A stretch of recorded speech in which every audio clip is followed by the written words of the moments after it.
Öləndə deyir, gedirlər həkimə, hər şey əldən çıxanda da gedirlər vəkilin yanına. Atanın bu evi satılmalıdır, ataya baxan övlad da, mən də eyni paya sahibiyik. Mən uzun illər məhkəmələrdə yalnız bir-birinə güvənən insanların mübahisəsini gördüm. Nikahdan kənar doğulan uşaq atanın vərəsəsi sayılırmı? Ata evi balaca uşağa qalar. Vəsiyyətnamənin tərtibi məcburi deyil ki, notariat ofisində olmalıdır. Yəni vəsiyyətnamə yazılı olmalıdır. Bu düzgün ifadəsi ədalətli ifadəsi ilə bərabərdirmi? Hüquq baxımından ədalətlidir təbii ki, amma vicdan baxımından ədalətli deyil. Vərəsəlik hüququndan məhrum edilmiş şəxs istər ən yaxın birinci növbə vərəsə olsa belə, Qızı da olsa, oğlu da olsa. kimliyindən asılı olmayaraq artıq miras əmlaka sahiblənmə hüququndan məhrum edilmiş olur.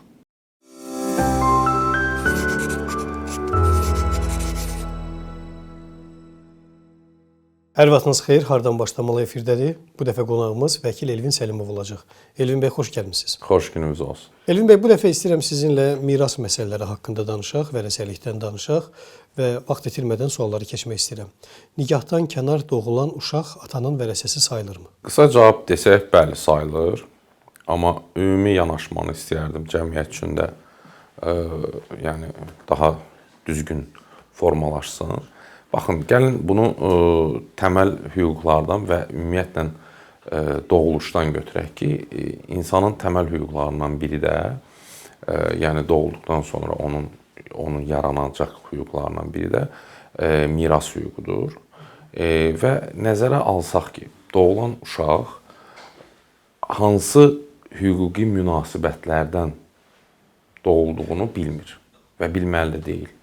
Belə olan halda təbii ki, nikahdan doğulan və ya nikahdan kənar doğulan hər iki uşaq eyni bərabərdə əgər özünün, belə deyək də, valideyni və yaxud da digər şəxslərdən miras almaq hüququna malikdir. Yəni bir uşağın həm xəbəri olmur, həm seçimi olmur ki, onun valideynlərin arasında rəsmi nikah var ya yox. Əlbəttə ki. Və bu eyni zamanda həmin uşağın cinsinin də yəqin ki, hər hansı bir prosesə təsiri yoxdur. Baxın, burada da çox maraqlı yanaşma var. Bəzən cəmiyyətdə insanlar müsəlman hüququna biraz yanaşırlar və müsəlman hüququnda bəli, fərq var.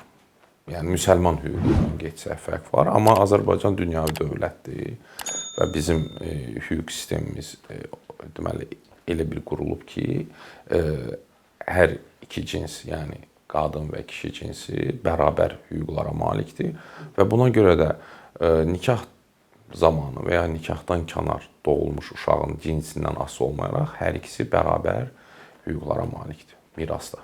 Yəqin ki, proses zamanı siz də bütün bu proseslərin, bu ziddiyyətlərin şahidi olmusunuz da. Yəni bir oğlan övladı ilə, oğlan uşağı ilə qız uşağı arasında həmin o mirasın bölgüsündə oğlan uşağının üstünlüyün verilməsi və yaxud da ki, bunu bir mübahisəyə çevirmə. Baxın, Orxan bəy, bir daha təkrar etmək istəyirəm ki, burada hüquq hər hansı bir üstünlük vermir. Bu, ailələrin, insanların özlərinin düşüncəsindən asılı olan bir formalaşmış bir fikirlərdir və mən deyərdim ki, bu yanlış bir fikirlərdir. Bəzən düşünürlər ki, hətta belə bir fikirlər var ki, qız ərə gedibsə artıq ata evindən, yəni qısa cəmiyyətdə deyilən bir fikirlərdir ki, atanın mirasından, atanın əmlakına hər hansı bir formada mirasına sahib ola bilməz. Qızın payı ancaq cehizidir. Bəli, cehizidir, ərə vermişik, bəli, çıxıb gedib. Hətta mən deyərdim ki, bu son dövrlər biraz azalıb, rayonlarımızda və yaxud da ki, biraz daha belə deyək də, keçmiş düşüncədə olan insanlarda belə bir fikirlər var idi ki, ata evi balaca uşağa qalar. Balaca oğula qalmalıdır, balaca oğul evin kiçiyinə qalmalıdır və bunun özü də bir mifdir. Yəni hüquqi baxımdan bir mifdir. Yəni belə bir hüquqi yanaşma yoxdur ki, mütləq qaydada həmin əmlak kişi oğula qalmalıdır və yaxud da ki, qıza həmin miras əmlakdan hər hansı bir hüququ çatmır onu qəbul etməyə. Yəni bunların hamısı bir fikirlərdir, cəmiyyətdə formalaşmış və deyərdim ki, çox yanlış bir fikirlərdir. Və bu günlərim həmin yanlış fikirlərin çox təəssüflər olsun ki, biz fəsadlarını görürük. Yəni biz hüquqşünas olaraq, vəkil olaraq proseslərdə və ümumi gedişatda bu yanlış fikirlərin fəsadlarını görürük. Elvin bəy, hər hansı bir yaş məhdudiyyəti varmı ki, bəlli bir yaşa qədər nikahdan kənarda olan uşaq ata malına vərəsəliyini iddia irəli sürə bilər və yaxud da ki, ata malından pay tələb edə bilər, mirasdan pay tələb edə bilər. Belə bir yaş məhdudiyyəti varmı ki, filan qədər yaşlara qədər olar, filan yaşdan sonra olmaz? Xeyr, məsələnin mahiyyəti budur ki, uşaq doğulduğu andan artıq bu hüquqa malik olur. Əgər 18 yaşına çatmamış uşaqdırsa, onun valideyni, əgər valideyni yoxdursa, məsələn, ola bilər ki, həmin uşaq atılmışdır, o dövlət himayəsindədir. Belə olan halda dövlət tərəfindən həmin uşağın hüquqlarının bərpa olunması, təmin olunması həyata keçirilir. Hətta. Bəzən ata da övladın onu məxsus olduğunu, onun olduğunu danır. Bu zaman həmin uşağın hüquqları necə təmin olunur? Yəni bir nəfər iddia irəli sürür ki, atası filan kəsdi və ona pay verilməlidir. Bu zaman proses necə olur? İstədim ki, bu ardıcıllığı da bir balaca izah edəsiniz. Məsələ miras və dediyiniz məqamla bağlıdırsa, bu ancaq nikahdan kənar ola bilər. Çünki Bəli. nikah vaxtı doğulan uşaq, hətta atası, bioloji atası həmin şəxs olmasa belə, qanun nikah dövründə doğulan uşağın atasını birbaşa olaraq hüquqi olaraq, yəni ki, həmin nikahda olan şəxsi sayır. Yəni Yox, nikahdan kənarda nəzər tutur. Nikahdan kənarda olmuş uşaqla bağlı təbii ki, əgər ata öz atalığının deməli qeydiyyata alınması ilə bağlı, valideyn kimi qeydiyyata alınması ilə bağlı imtina edirsə, bununla bağlı digər valideyn müraciət eləyir. Məhkəmə qaydasında həmin şəxsin həqiqətən də bioloji atasıdırsa, müvafiq prosedurlarla həmin şəxsin atalıq faktı müəyyən olunur və atalıq faktı müəyyən edildikdən sonra həmin uşaq digər övladlar kimi miras əldə etmək hüququna malik olur. Biz bilirik ki, həmin o testlər üsulunda, testlər şəraitində Müxtəlif testlər var, bəli. Amma bahalı prosesdir onlar.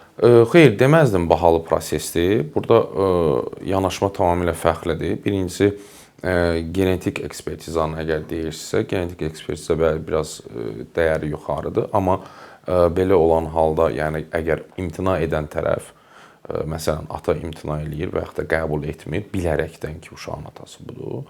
Belə olan halda genetik ekspertizanın nəticəsindən asılı olaraq, əgər müsbət nəticə əldə olunarsa, belə olan halda həmin məbləğ digər tərəfdən, yəni ata deyək ki, atadan tutulur və qarşı tərəfə ödənilir. Yəni ata olduğu sübuta yetirilirsə, Əlbəttə. həmin o xərc atadan tutulur. Məhkəmə xərcləri necə bəs? Məhkəmə xərcləri də eyni qaydada. Sağlığında valideynlərinin qətiyyən qeydində qalmırlar və yaxud da ki, ümumiyyətlə danışmırlar. Hansısa bir xəstəliyi varsa, ümumiyyətlə onun qulluğunda belə qalmır.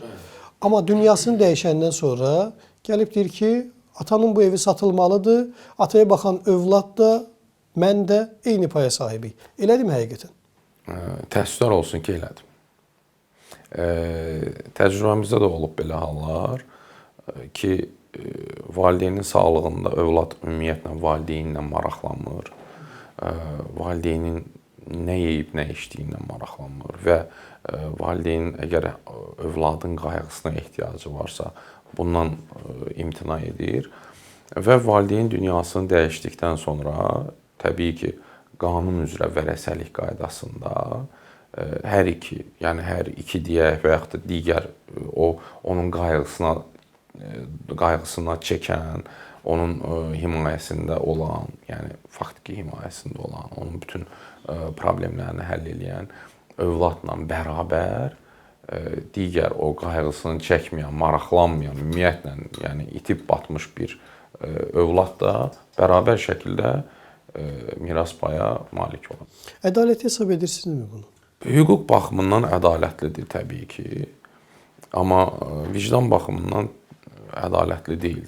Bu da təbiidir. Amma yəni biz hüquq tək vicdanla məsələyə yanaşmır da. Bəzən olur ki, bizim ədalətsiz hesab etdiyimiz məqamlar hüquqda düzgün hüquqi yanaşmanı təmin edir. Bu düzgün ifadəsi ədalətli ifadəsi ilə bərabərdirmi? Əslində bu dərin bir mövzudur. Məsələn, sırf bizim indiki müzakirə obyektimizi götürsək, belə olan halda hüquq əslində miras qoyan şəxsə sağlığında imkan verir ki, həmin o övladını miras payından məhrum etsin. Bu mümkündür demək. Təbii ki, mümkündür. Yəni və buna görə də artıq qanun belə deyir də, qanun dili ilə danışaq ki, qanun deyir ki, sən sağlığında sənə baxmayan övladı, yəni səni qəbul etməyən bir övladını öz miras payından məhrum eləyə bilərdin. Sən bunu etməmsən. Sən bunu etməmsənsə, artıq sən onun hərəkətlərini və yaxud da hərəkətsizliyini artıq qəbul etmiş sayılırsan. Və özündən sonra da hər hansı bir vəsiyyətlə, həmin öz əmlakı vəsiyyətlə kiməsə vəsiyyət etmirsənsə, həmin o sənə qulluq etməyən, onun hərəkətsizliyini qəbul etdiyin övladın da sənə qulluq eləyən övladınla eyni bərabər hüquqlu vərəsədir. Deməli zamanında, sağlığında sən bu münasibətləri tənzimləməlisən. Təbii ki, ümumiyyətlə tək vərəsəlik münasibətləri deyil. Ümumi olaraq bu gün cəmiyyət bizə bunu belə deyək də, mən deyərdim ki, qışqırır ki, addımlarınızı zamanında atın. İstənilən addımı. Əgər tək mən bəzən deyirəm ki, elə bir sanki bizdədir belə bir hallar ki, deyir o öləndə deyir gedirlər həkimə, hər şey əldən çıxanda da gedirlər vəkilin yanına və yaxud da məhkəməyə müraciət edirlər. Əslində belə olmalı deyil. Yəni hər bir addım, hər bir hüquqi addım zamanında atılmalıdır. Çünki hüquq üçün bir günün yox, bir saatın belə önəmi var. Yəni bir dəqiqənin belə önəmi var. Bir kəlmənin belə önəmi var. Zamanında deyilmiş kəlmə, düzgün atılmış addım, zamanında düzgün atılmış addım bütün prosesləri dəyişə bilər. Və yaxud da ki, hər hansı bir hərəkətsizlik, zamanında edilməmiş bir hərəkət, yenə də eyni qaydada bütün prosesləri şəxsin ziyanına dəyişə bilər. Baxın, o kəlmə ifadəsinin üstündə bir balaca qalmaq istəyirəm. Bizim cəmiyyət sözə önəm verən, eyni zamanda sözüm imzamdır deyib hərəkət edən bir cəmiyyətdir. Yəni insanın idi deyirsiniz. Bugün elə deyil. Xeyr, elə deyil. Bugün ola bilər ki, müəyyən mənada hüquqi savadlılığın yetərli qədər olmamasından da irəli gələ bilər. Və yaxud da ki, mən köhnə kişilərdənəm deyib sözün üstündə duraram, belə yanaşanlar da var. Amma artıq deyirsiniz ki, dəyişib cəmiyyət. Təbii ki, dəyişib. Nə vadar etdi cəmiyyəti dəyişməyə? Mən deyərdim ki, hərislik. Yəni insan mənfiyə doğru ancaq hansı hallarda dəyişir? Ya hansısa bir məqam sahibi olmaq üçün, ya da hansısa bir mal-mülk sahibi olmaq üçün. Başqa bir halda insan nəyə görə dəyişsin ki? Yəni mənfiyə doğru dəyişsin ki? Yəni insanı dəyişdirməyə müvadar eləyən məqamlar maddi məqamlardır. Mənəvi məqam insanı pis tərəfə dəyişməz heç vaxtı. Əksinə müsbət tərəfə dəyişər. Yəni biz də görürük ki, cəmiyyət faktiki olaraq bugünkü gündə mənfi tərəfə daha çox dəyişir. Və bu da ondan ibarətdir ki, insanlar maddi cəmiyyətə, maddi dünyaya daha çox əhəmiyyət verirlər və buna uyğun olaraq da dəyişirlər. Hər nə qədər dəyişdiklərini iddia etsəniz də, hələ də sözlə hərəkət edən insanların sayı var. Və onlar bir çox hallarda övladlarının sözlə nəyisə miras buraxırlar. Məsələn, bu evi verdim sənə və yaxud da ki, digər övladlarının yanında ola da bilər, olmaya da bilər. Bağ evini digər övladıma bağışladım, mülkümü, avtomobilimi o bir övladıma bağışladım və sonradan da hansısa bir məqamda övladlar arasında problem yaranır. Baxın, o dediyiniz bölgü hansı proses əsasında olmalı? Axı biz bildik ki, bəzən əl yazma ilə də nələrsə miras qoyurlar. Təbii ki. Siz söz dediniz, şifa deyilən söz heç bir yerdə fiksə olunmur. Şifahi xalq ədəbiyyatı istisna. Şifahi xalq ədəbiyyatı da yazılandan sonra gəlib bizə çatıb. Yazılmasaydı gəlib çatmazdı. Yazılmasa bilməyəcəkdik. Bəli. Yəni buna görə də təbii ki, siz vəsiyyətə vurğuladınız. Yəni siz dediyiniz məqam vəsiyyətnamənin tərtibidir. Vəsiyyətnamənin tərtibi məcburi deyil ki, notariat ofisində olmalıdır. Yəni vəsiyyətnamə yazılı olmalıdır. Yəni qanunverici deyir ki, vəsiyyət yazılı olmalıdır. Yəni əgər sənin yanında notarius yoxdursa və etibarlı şəxslərlə, onların imzası ilə təsdiq etməklə sən həmin vəsiyyətnaməni tərtib eləyə bilərsən. yazılı şəkildə hansı əmlakı bir övladı var, bir əmlakı başqa övladı var və yaxud da bütün əmlakı hər hansı bir övladı var vəsiyyət eləyə bilərsən. Amma bu o demək deyil ki, sən bütün əmlakı bir övladı var və yaxud da bir şəxsə vəsiyyət etdikdən sonra o birisindən hamısı miras əmlakdan heç bir hüquq əldə etməyəcək. Yəni vəsiyyətnamə belə məhkəmə predmetinə çevrilə bilər. Vəsiyyətnamə də məhkəmə predmetinə çevrilə bilər. Bu hətta notariat ofisində bağlanmış, yazılmış, tərtib olunmuş vəsiyyətnamədən asılı olmadan belə təbii ki, hallar var. Yəni bunlar artıq fərdi. Əgər şikayət edən yoxdursa. Əgər fərdi, yəni bu məqamların hamısı fərdi müəyyən olunan hallardır. Yəni heç kim deyə bilməz ki, bir məna olaraq yazılı, notariusda təsdiq olunmayan vəsiyyətnamələr etibarsızdır və yaxud da ki, o mübahisələndirilə bilər. Mübahisələndirilə bilən bütün sənədlər, bütün tərtib olunmuş, hətta müqavilələr, vəsiyyətnamələr və s. mübahisələndirilə bilər. Amma əsaslığı və əsaslığı bu artıq fərdi münasibətlərdən və həmin işə fərdi yanaşmadan asılıdır. Bunu da yəni gəlirik o yerə gəlib çıxırıq ki, vaxtında edilməlidir. Əgər belə bir mübahisə varsa, vaxtında edilməlidir ki, sabahlarım sübutlar aradan qalxmasın, itməsin və yaxud da ki, müəyyən məqamlar onlar vaxtında müəyyən olunsun. Yəni, hamısı gəlir çıxır ona ki, hər bir addım vaxtında atılmalıdır. Övladlar özləri atadan qalan hər hansı bir mülkün bölgüsünü aparmayıblar və sonradan nəvələr arasında miras uğrunda, həmin o mülklər əsasında, mülklər uğrunda mübahisə yaranıb. Bu zaman necə nizamlanır proses? Bu da tam fərdi yanaşmadır. Yəni, ümumiyyətlə, vərəsəlik münasibətləri. Yəni, məsələn, mənə müraciət edirlər. Bəzən olur ki, telefonla zəng edirlər ki, bu belə bir məsələ var. Yəni, siz məhz sizin dediyiniz kimi bir məsələlər. Yəni, bunu şifahi olaraq buna münasibət bildirmək biraz çox çətindir. Yəni, çünki orada elə məqamlar var ki, araşdırılası. Birincisi, artıq yanaşma getməlidir ki, vərəsəliyin, mirasın qəbul məsələləri var. Birinci gəldik ona çıxırıq ki, qanuni və vəsiyyət üzrə vərəsəliyin qəbulundan söhbət gedir. İkincisi, faktiki və hüquqi qəbuldan söhbət gedir. Yəni, bunlar hamısı ayrı-ayrılıqda araşdırılmalı məqamlardır.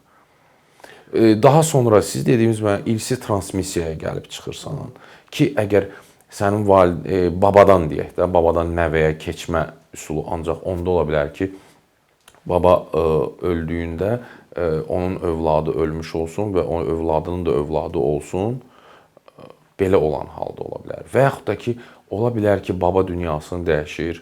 Siz dediyiniz hallar çoxdur bugün, yəni cəmiyyətdə, müraciətlərdə çoxdur. Baba dünyasını dəyişir, babadan bir ev qalır.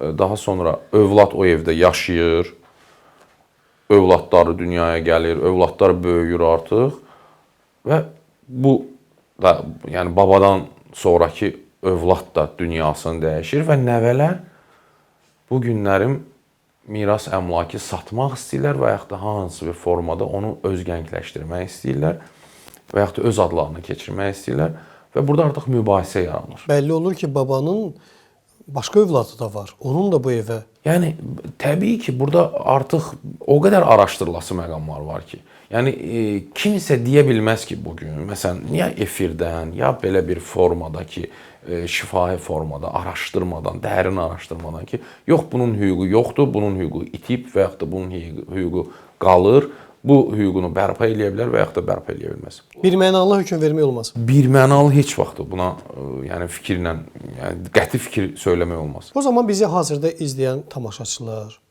bizi izləyənlər bu cür situasiyalarda məhkəmə predmetinə çevrilə bilərlər və ya sizə müraciət edə bilərlər. Ümumiyyətlə, bayaq dediyimiz kimi, mən və yaxud da qeyri bir vəkilə müraciət etmək bir mənalı. Yəni, mən bunu hər yerdə deyirəm. Deyirəm ki, bir insan əgər özü xəstələnərsə və yaxud da ki, hansısa bir daxili orqanı ağrıyarsa, özümüzü müalicə etmək iqtidarında deyilik. Biz həkimə müraciət edirik. Amma nədənsə cəmiyyətdə vəkillərə müraciət etmək, hüquqi problemlərini həll etmək üçün vəkilə müraciət etmək, o tendensiyası hələ tam formalaşmayıb. Və çox təəssüflər olsun ki, bəzən qonşuya, nə bilim, hardasa bir işləyən bir adama hansı ki, eşidib hardansa, Filan kəs belə dedi deyib məsələləri nizamlamağa çalışırlar. Və məlum olur ki, o adamın ümumiyyətlə bu sahədən başı çıxmır. Və yaxud da ki, kiminsə bir miras davası olubsa, miras problemi Deyir ki, məndə belə olmuşdu, 100% səndə də belədir. Bizim insanımız sağlığında bu miras bölgüsünü özü bilərəkdən aparmır, yoxsa övladlarına sadəcə güvənir ki, onlar malın mülkün üstündə mübahisəyə çıxmazlar? Burada bir çox məqamlar var. Məqamlardan biri odur ki, bizim cəmiyyətdə insanların çoxsu ölmək istəmir. Yəni ölməyi fikirləşmir axı ki, mən öləcəm. Və yaxud da ki, adama ağır gəlir ki, mən ölməmişdən əvvəl mənim əmlakımı bölürlər. Belə fikirlər çoxdur. Yəni və yaxud da ki, övladlardan kimsə desə ki, ay valideyn də, ay ata, ay ana. Ay ata, ay ana, və sən dünyanı dəyişməmişdən öncə bu əmlakları böl. Ki, sabahların biz mübahisə etməyək. Xoşlarına gəlməz. Təbii ki, xoşlarına gəlməz. Bizim cəmiyyət onu qəbul etməz də. Yəni valideyn bizdə üstündür, yüksək səviyyədədir və hər hansı bir övladın gəlib valideynə bunu deməyi valideyn tərəfindən müsbət qarşılanmayacaq. Mənim ölməyimi istəyirsən? Yəni mən hələ ölməmişəm. Mən hələ ölməmişəm. Bu səbəblərdir. Digər səbəblər isə valideynlər düşünür ki, övladları ondan sonra düzgün qərar verəcəklər. Çünki valideyn axı bütün övladlarını sevir də, yəni düşünür ki, övladları yaxşıdır, düzgündür, bir-birlərinə qarşı münasibətləri yaxşıdır, özü kimi qəbul edir və belə olan halda da nəticə mübahisələrə gəlib çıxır. Nə müşahidə etmisiniz? Bir çox hallarda elə o cür ailələrdə mübahisələr daha çox olmurmu? 100%. Yəni zaten mübahisələr bir məşhur hüquqşünasın bir sözü var. Deyir ki, mən uzun illər, bu 50-60 il, yəni hüquqşünas kimi, vəkil kimi fəaliyyət göstərmiş şəxsin bir sözü var. Deyir ki, mən uzun illər məhkəmələrdə yalnız bir-birinə güvənən insanların mübahisəsini gördüm. Yəni bir-birinə güvənməyən insan maksimum dərəcədə münasibətlərini rəsmiləşdirir, hüquqi bir hissəyə keçirir. Amma bir-birinə güvənən insanlar bayaq dediyimiz kimi sözlə, kişi sözü ilə, nə bilim mən bir kəlmə dedim, bitdi. Bu fikirlə yanaşırlar, amma nəticə olur ki, sonra mübahisələr yaranır. Çünki bir çox hallarda övladları arasında problem yaşayan valideynlər artıq sağlıqlarında və yaxud da ki, artıq bəlli bir yaşa dolandan sonra onlar o bölgünü aparırlar ki, onsuz da onların arasında mübahisə var. Mübahisəni mən sonlandırım. Mülk bölgüsünü apararıq. Amma onların arası yaxşıdır, onlar heç vaxt mülkə görə bir-birlərinə mübahisə etməzlər deyib, arxayınlaşan valideynlər bir çox hallarda bu cür xoşagəlməz situasiyalarla üz-üzə gəlirlər. Təcrübəmdə belə bir hal olmuşdu. Hətta bir-birlərinə güvənən bacı-qardaşlar valideyn öləndən sonra valideynin əmlakını keçirirlər bir övladın adına. Nə üçün? Deməli, həmin əmlak satılmalı idi. Və övlad, yəni biri deyir ki, yəni mənim adıma keçin sataq, sonra bölüb hamı öz payını götürsün. Və nəticə etibarilə satılır və heç kimin payı da verilmir və mübahisə yaranır. Elvin bəy, istərdim nigahdan kənar doğulan övladların, uşaqların məsələsinə bir balaca qayıdım. Orada bir detalı istərdim toxunum. Ata dünyasını dəyişib və övladın onun olduğu hələ bəlli deyil. Və artıq ana gəlir, iddia irəli sürür ki, dünyasını dəyişən şəxsindir bu uşaq. Bu zaman onun nigahda doğulan uşağı ilə nigahdan kənara doğulan uşağın arasında hansı fərqlər var və ümumilikdə onun atasının dünyasını dəyişən şəxs olduğunu necə müəyyənləşdiririk? Birinci yanaşaq o hala ki, deməli, ata dünyasını dəyişənə qədər onun atalıq faktı müəyyən olunmayıb. Olunmayıb. Yəni, rəsmi dövlət qeydiyyatına alınmayıb. Belə olan halda həmin övladın birinci, yəni atalıq faktı, yəni o ölmüş şəxsin həmin bu övladının atası olması faktı müəyyən olmalıdır. Bu da mümkündür. Xüsusi qaydaları var bunun? Yəni məhkəməyə müraciət etməklə. Yəni mümkün olan halda heç bir orada problem yoxdur. Bunun da xüsusi testləri var yəqin. Təbii ki, testlər var. Yəni burada da yəni qanun imkan verir ki, bu prosesi həyata keçirəsən. O proses həyata keçirilib bitdikdən sonra həmin övlad nikah dövründə, nikah zamanı doğulan övladlarla bərabər hüquqlara malik olan övlad statusunu daşıyır.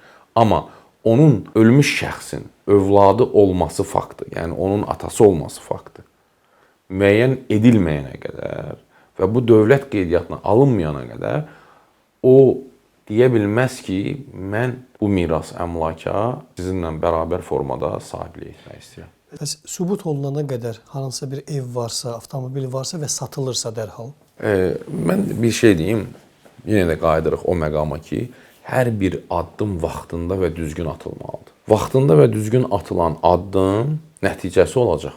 Siz dediyiniz hal ola bilər. O deyir, sən işi görənə kimi biz burada işimi görəcəyik də məsələsidir. Amma elə deyil.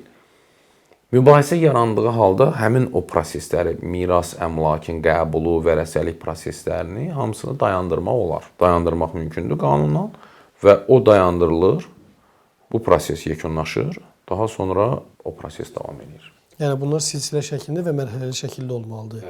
Artıq mübahisə predmeti varsa, həmin o mülk satılmağa icazə verilmir. Bəli. Tək satılmaq yox. Orada hətta miras əmlakın paylara uyğun olaraq bölünməsi prosesi də dayanır mübahisə yarananda. Bir real nümunə istəyirəm çəkim. İmkanlı bir şəxs və onun oğlu ailə qurmayıb hələ və bir xanımla münasibəti var. Sonradan valideynlər bəlli olur ki, xəbər tuturlar ki, övladları, oğlanları, oğulları münasibəti var bir xanımla. Həmin o münasibətin sonlandırırlar. Oğullarını da tez-bazar ailə həyatı qururlar, yəni evləndirirlər. Sonradan nikahdan həmin oğlun bir uşağı olur və sonradan bəlli olur ki, əvvəldə nikahdan əvvəl münasibətli olduğu xanımla da uşağı dünyaya gəlib. Və həmin o oğul, oğlanın yol qəzasında dünyasını dəyişir. Uşaqların 18 yaşı üzərindədir artıq, 20-dən çox yaşları var və baba sağdır. Amma nikahdan kənar doğulan nəvəsini qəbul etmir və ona hər hansı bir çöp də vermək niyyəti yoxdur. O zaman həmin uşaq nə etməlidir? Həmin nəvə nə etməlidir? Baba sağdırsa, yəni bu yəqin ki, o siz dediyiniz nikahdan kənar doğulan övladın öz atasından miras əmlak almaq hüququ olur. Əgər atasının hər hansı bir əmlakı varsa, bayaq dediyimiz şəkildə, bərabər şəkildə nikah vaxtı doğulan övladla bir yerdə. Babanın adına da hər şey. Babanın adınadırsa, baba sağdırsa hələ heç nə yoxdur. Baba sağ olduğu dövrdə hər hansı bir miras əmlakın bölgüsündən söhbət gedə bilməz. Ümumiyyətlə, baxın bir şey deyim sizə, yəni miras əmlakın, mirasın açılması halı miras qoyanın, yəni əmlak sahibinin öldüyü an baş verir. Sadəcə baba deyir ki, mən sənə heç nə verməyəcəm. O elə olan halda baba öz əmlakını istənilən şəxsə bağışlaya bilər və istənilən hərəkət edə bilər. Bunu etmirsə, baba öldükdən sonra artıq onu eləyə bilməz təbii ki, dünyasını dəyişir və o nəvə, kənarda olan nəvə, Nikahdan kənar doğulan. Nikahda olan nəvə ilə bərabər şəkildə o babanın əmlakına miras olaraq sahiblənə bilər. Burada müəyyən mənada qalır artıq babanın insafına, sağlığında. Zaten hüquq münasibətlərində birinci insaf, vicdan məsələsi önəmli daşıyır da. Burada da mı individual yanaşılmalıdır mən çəkdiyim nümunə əsasında? Yoxsa bəlli bir əsas xətt var ki, bu əsas xətt artıq bəllidir yəni? Roma, vərəsəlik münasibətlərində təbii ki, qanunvericilik müəyyən normalarla bunu tənzimləyir. Bayaq dediyim kimi. Amma bu normalar ümumi olaraq tənzimlənmədi. Fərdi münasibətlər o normalara uyğun olaraq baxılır ki, münasibətlər, vərəsəlikdən sonraki proseslər, vərəsəlik dövründəki proseslər, yəni vərəsəlikdən öncəki proseslər hamısı nəzərə alınır. Baxın, burada belə bir hal var. Məsələn, siz dediyiniz proseslərdə, məsələn, nikahdan kənar və yaxud da nikah zamanı doğulan övladlar, bunların arasındakı münasibətlər, mübahisələrdə ki, kim vərəsə ola bilməz, məsələn də, o şəxs ola bilməz ki, həmin şəxs məhkəmə qərarı əsasında vərəsəlik hüququndan məhrum edilib. Vərəsəlik hüququndan məhrum edilmiş şəxs istər ən yaxın birinci növbə vərəsi olsa belə, Qızı da olsa, oğlu da olsa. kimliyindən asılı olmayaraq artıq miras əmlaka sahiblənmə hüququndan məhrum edilmiş olur. Bunu da şəxs sağlığında özü edir. Ya sağlığında öz etməlidir, ya onun digər birinci növbə, yəni artıq o mirası qəbul edən digər şəxslər etməlidir. Ana da ola bilər bu, ata da ola Bəli, bilər. bəli. Yəni baba, nənə və Bəli. Maraqlı şəxslər, yəni. Buna maraqlı olan şəxslər etməlidir. Yəni bunun da əsasları var. Yəni bu da hər adam istədiyi adamın miras əmlakdan məhrum eləyə bilməz. Yəni onu da qanunverici ayrıca nizamlayır. Elvin bəy, istərdim baxın, o nəvələr məsələsində bir incəliyi də aydınlaşdıraq. Oğul nəvə, qız nəvə. Hər ikisinin də baba mülkünə payı və yaxud iddiası eynidirmi? Eynidir. Fərqi yoxdur. Cins ümumiyyətlə insanın cinsinin mirasa yiyələnməklə hər hansı bir Yəni övladları nəzərdə tutulan sırf nəvələri. nəvə olmur, kim olur olsun. Cinsin fərqi yoxdur. Yəni biz baxın, sizin də dəfələrlə vurğuladığınız bu məsələ bu günlərin cəmiyyətin ən ağırlı tərəflərindən biridir həqiqətən də ki, qadına, qıza miras əmlakda düşünürlər ki, ya az pay düşməlidir, ya da ki, pay düşməməlidir. Yəni bu düşüncə tərzi yanlışdır, təməlindən yanlışdır. Və o yanlış bugün biz hüquqa istinad edərək təməldən yanlış deyirik. Bayaq dediyim kimi müsəlman hüququnda belə bir hal var ki, miras əmlakla bağlı fakt, yəni sırf məhz ona görə onunla bağlı deyirəm. Əgər birinin bir qız övladı, bir oğlan övladı varsa, deyir qız övladına, oğlan övladına düşən payın yarısı qədər düşür. Yəni tutaq ki, atadan miras qalır, mən faizi nisbətində deyirəm. 75% bir oğlan, bir qızdırsa, 75% oğlanın olur, 25% qızın. Əsaslandırma da odur ki, oğlan ailə sahibidir. İslam hüququ bu cür müəyyən eləyib. Biz deyə bilmərik ki, 6-cı, 7-ci, 8-ci əsrdə nə üçün bu cür idi? Yəni o zaman bu cür tələb olunub, bu cür qoyulub qanunlar.